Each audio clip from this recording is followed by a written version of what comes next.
Então, que Deus continue te abençoando.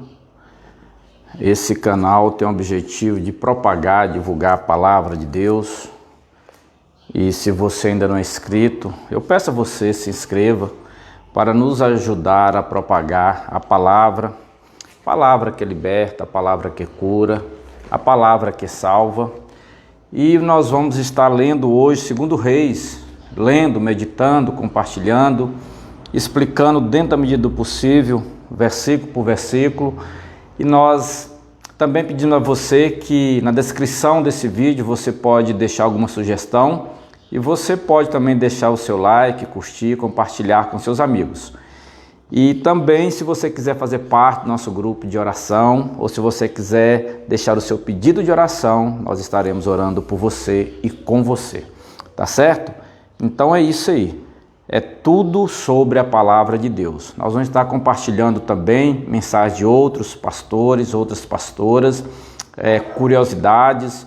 Vai ser um canal bem diversificado, combinado? Então, nesse momento, nós vamos falar sobre o livro de 2 Reis, no capítulo 6, que fora escrito 893 depois de Cristo. E nós vamos falar sobre o ferro de um machado flutua, a partir do versículo 1. Diz assim a palavra de Deus. Interessante que através dessa palavra você pode ser curado. Você pode ser liberto. Deus tem uma palavra para você. Deus vai falar com você através deste capítulo 6 de 2 Reis. Os filhos dos profetas disseram a Eliseu: eis que o lugar em que moramos contigo nos é estreito. Então aqui no versículo 1, aqui a incredulidade registrada ali no capítulo 2, que nós já lemos, com respeito aos filhos dos profetas, parece pelo menos tinha cedido à fé. É o que nós entendemos aqui já nesse versículo 1. Então, no sentido da oração, a sua convivência ali com Eliseu, lhe tinha proporcionado aqui, a gente entende, que muito mais que eles dirigissem ao Senhor. Então, entretanto, há pouco relato que Deus tenha empregado esses indivíduos com alguma autoridade. Então, quando o versículo 1 desse capítulo fala: os filhos dos profetas disseram a Eliseu: eis que o lugar em que moramos contigo é estreito, aqui a gente vai entender no decorrer deste capítulo, para não se tornar um versículo isolado. Então vamos para o versículo 2. Vamos agora, pois, ao Jordão, e tomemos dali cada um de nós uma viga, e façamos-nos ali um lugar em que habitaremos. E ele, no caso aqui Eliseu, disse: ide, não é? Então aqui quando Eliseu falou ide, a gente entende aqui que todas as coisas que os filhos dos profetas tinham estudado nessa escola, a sua convivência com Eliseu era mais que tudo, a sua maior instrução.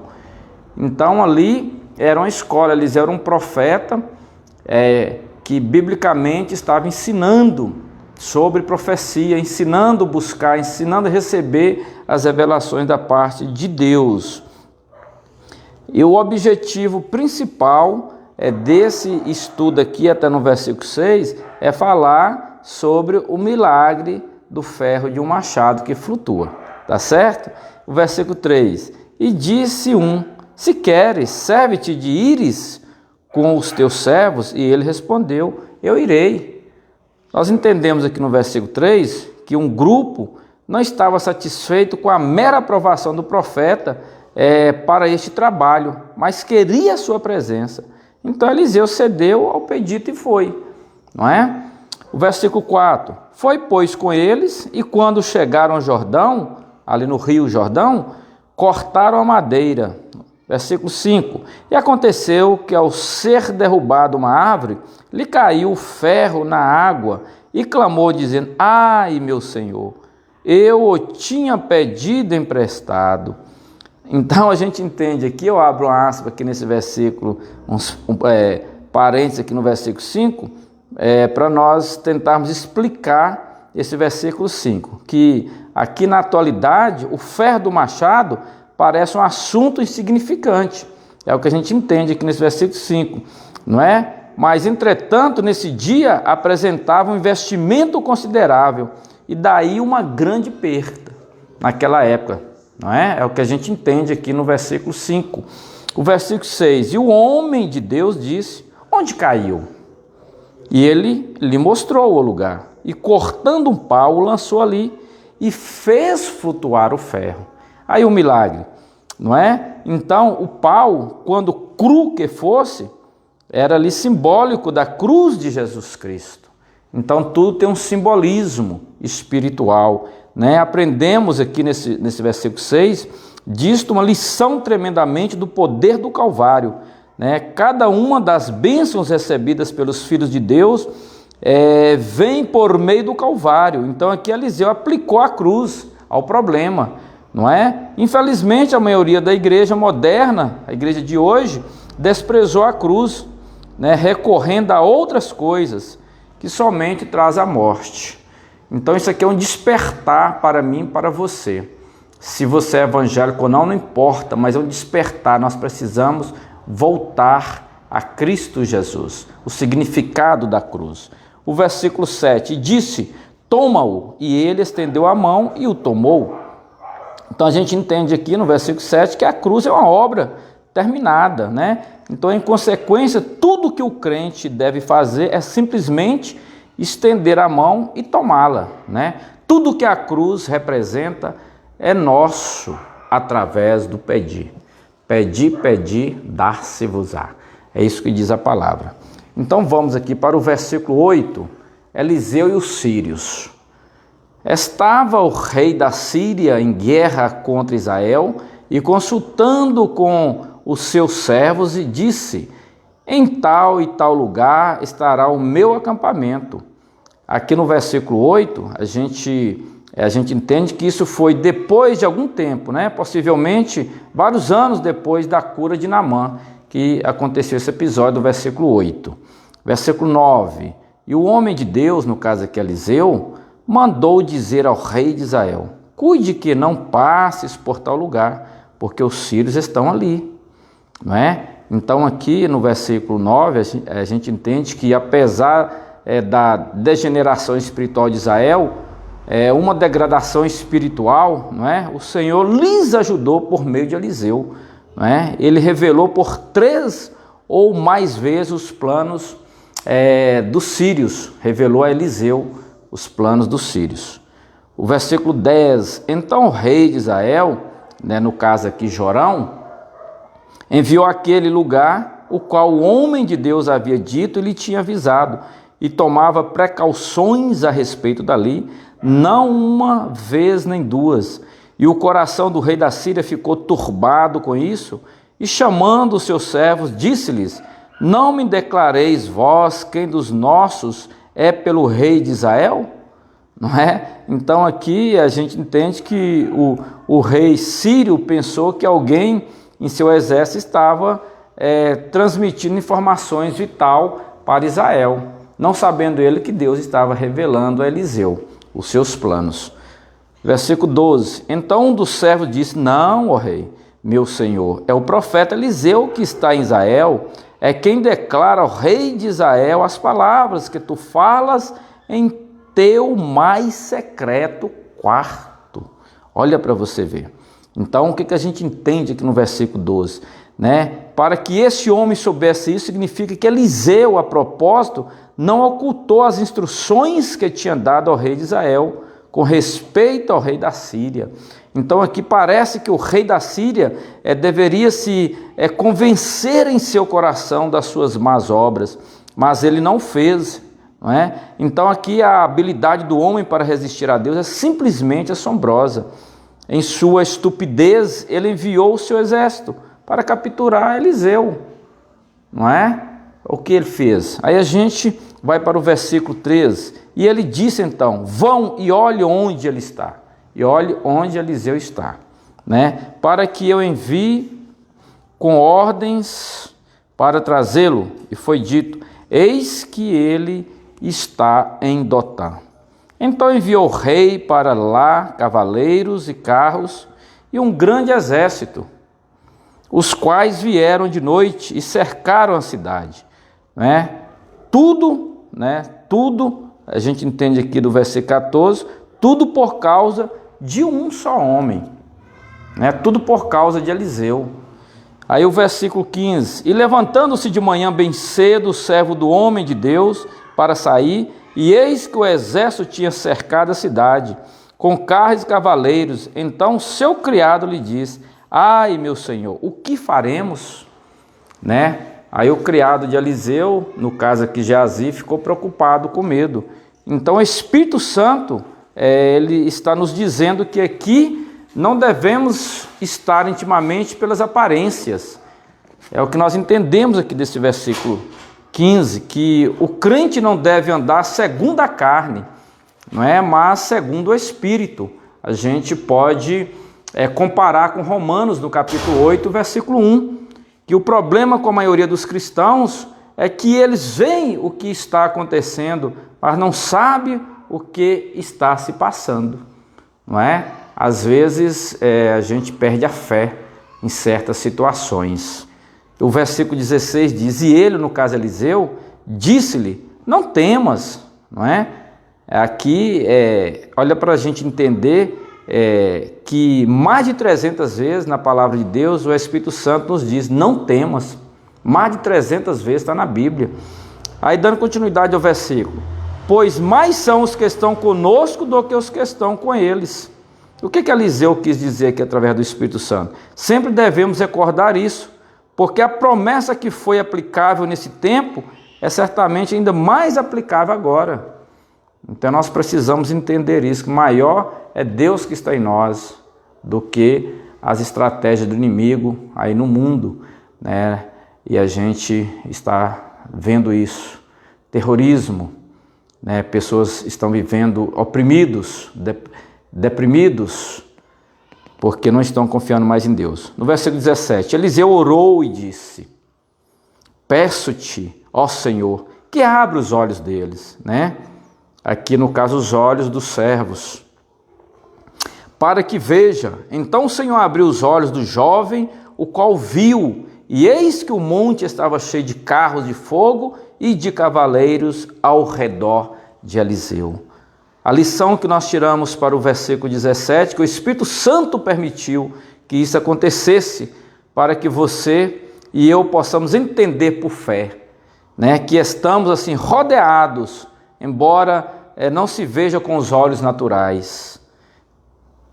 Que fôlego! Nesta passagem é dada uma visão do mundo espiritual da justiça. A gente não pode ver, mas o anjo do Senhor acampa ao nosso redor, nos guardando, nos protegendo e nos livrando. O versículo 18: e logo que os sírios desceram a ele, orou Eliseu ao Senhor e disse: peço-te que firas esta gente com cegueira. E os feriu com cegueira, conforme a palavra de Eliseu.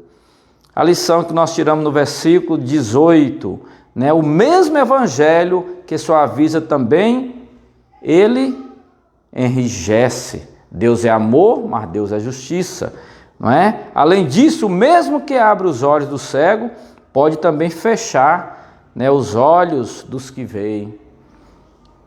É o Deus que abre porta e fecha porta. É o Deus que mata, o Deus que ressuscita, o Deus que fere e o Deus que sara. Então o evangelho sempre tem um efeito poderoso em todos, Quer seja positivo ou negativo. Então o efeito está conforme a aceitação do indivíduo. É o que nós entendemos no versículo 18.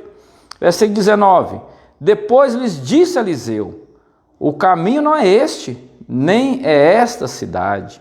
Me sigam, que eu vos guiarei ao homem que procuram. E os guiou a Samaria. A lição do versículo 19, isso não é uma mentira. A intenção deles foi deter Eliseu. Então, devido que ele os estava impedindo de alcançarem o rei de Israel, o rei de Israel era o que, na realidade, eles estavam procurando.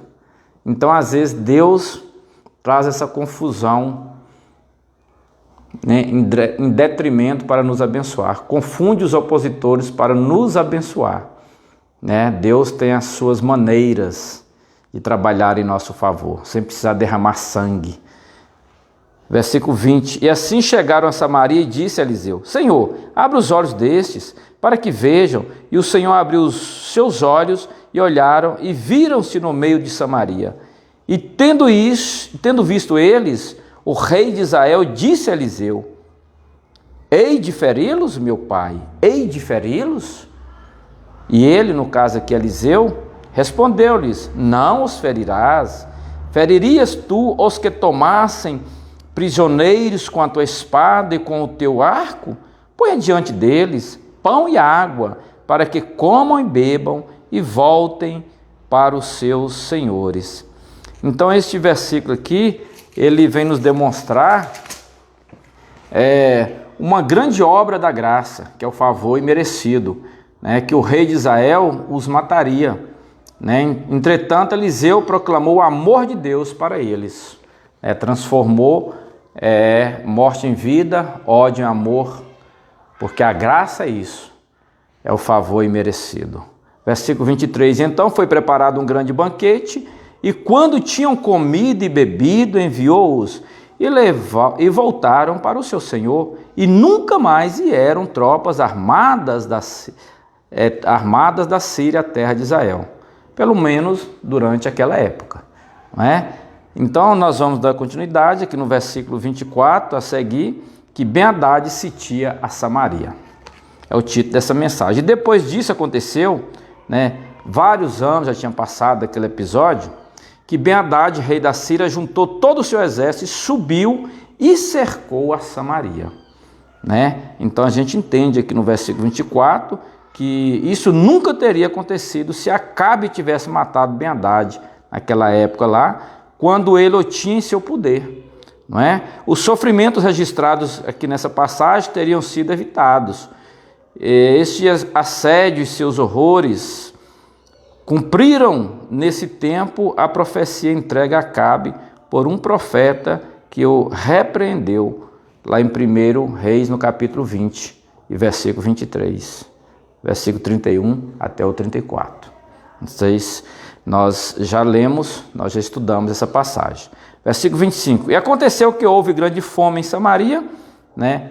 Fome por quê? Devido ao pecado daquele povo.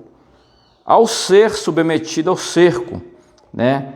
Cercados pelos sírios. Então o Senhor permitiu que isso acontecesse devido ao pecado de Israel. A parte B do versículo 25, tanto que a cabeça de um jumento se vendia por 80 peças de prata, e a quarta parte de um cabo de esterco de pombas por 5 peças de prata. E passando o rei de Israel pelo muro, uma mulher lhe bradou e disse: Salva-me, ó rei, meu senhor. E ele disse a ela: Se não te salvo o Senhor, de onde poderia eu te salvar? Da eira ou do lagar? Aí a gente entende que esse versículo 27 supõe que eu tenha armazéns de alimento à minha disposição. Ele quis dizer isso para aquela mulher. O versículo 28. E lhe disse o rei: O que tens?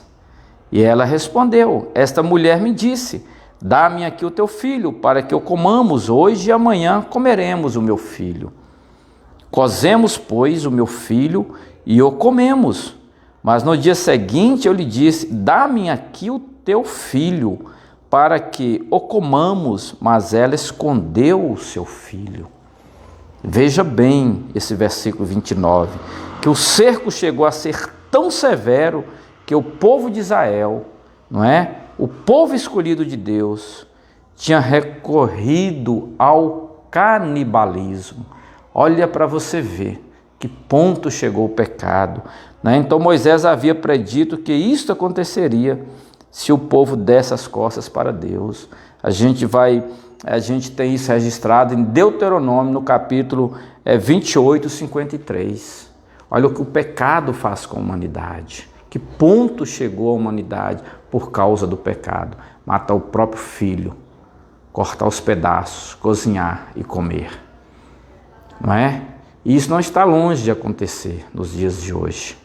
O canibalismo. E para nós terminarmos este versículo 6, nós vamos dar continuidade aqui. Nós terminamos o capítulo 6, nós vamos para o versículo 30, que vai falar, Jorão culpa Eliseu. Né? Sempre as pessoas querem culpar o outro. E quando o rei ouviu as palavras daquela mulher, rasgou as suas vestes e passou assim pelo muro e chegou a ver o povo as vestes de cilício que trazia interiormente sobre a sua carne.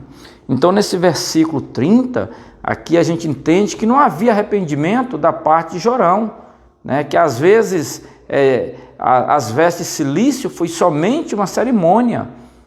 Então a gente entende aqui que, embora fosse definitivamente um sinal de seus tremendos problemas, não assinalou a causa destes problemas, que era o seu pecado terrível. Então, de fato, a igreja, né, da atualidade está carregada com cerimônias semelhantes, né, sem embargos. As cerimônias não estão apoiadas na cruz e, portanto, não são válidas. Então, nós precisamos tomar muito cuidado com nossos cultos. Nós precisamos fazer algumas ponderações, se Deus está recebendo o nosso louvor, o nosso culto. É por isso que a gente tem que oferecer um culto racional a Deus. Versículo 31. E ele disse: assim me faça Deus, e assim me acrescente se a cabeça de Eliseu, o filho de Safate, ficar sobre ele hoje. Então, aqui no versículo 31, a gente entende aqui que a sua oposição a Eliseu demonstrava a sua condição espiritual, não é? Além disso, a lei sempre ataca a graça. Em lugar da igreja moderna dar-se conta, dar-se conta que a gente entende da causa dos problemas e daí se arrepender, não é? Ataca aqueles que estão pregando a respeito, ou seja, pregando a cruz, pregando a verdade, pregando a palavra, não é? E a gente percebe que no mundo moderno a mentira está virando verdade, a verdade virando mentira. Estão temendo mais a criatura do que o Criador. Mas que Deus tenha misericórdia de mim e de você. Nós venhamos pregar a verdade, a mensagem da cruz. O versículo 32. Então Eliseu estava sentado em sua casa e com ele estavam sentados os anciões. E o rei enviou a ele um homem, mas antes que o mensageiro viesse a ele, disse ele aos anciões: não viram como este filho do homicida mandou tirar minha cabeça? Vede, pois, que quando o mensageiro vier, fechai a porta e o impeçais a entrada. Não vem, pois, atrás dele o ruído dos pés de seu senhor? Olha para você ver no versículo 32 aqui. A gente entende que Eliseu foi advertido muito naturalmente do que iria acontecer, né? Que um carrasco estava vindo rapidamente para lhe tirar a vida e que o próprio rei chegaria um pouco depois. O Espírito Santo revelara. O versículo 33. E estando ele falando ainda com eles, eis que o mensageiro descia a ele, né? Aqui a gente entende que para fazer entrar o rei, porque ele já havia chegado. E ele, no caso o rei, disse: certamente este mal vem do Senhor. Agora, aqui eu abro um parênteses, agora Jorão culpa o Senhor. O que mais poderia eu esperar do Senhor? Olha para você ver. Aí nós vamos finalizar com esse versículo 33 e vamos tentar te explicar esse versículo. Então Jorão aparentemente havia de certo modo se arrependido da sua mensagem precipitada e tinha se apressado atrás do seu mensageiro para dar a Eliseu uma outra oportunidade para a vida.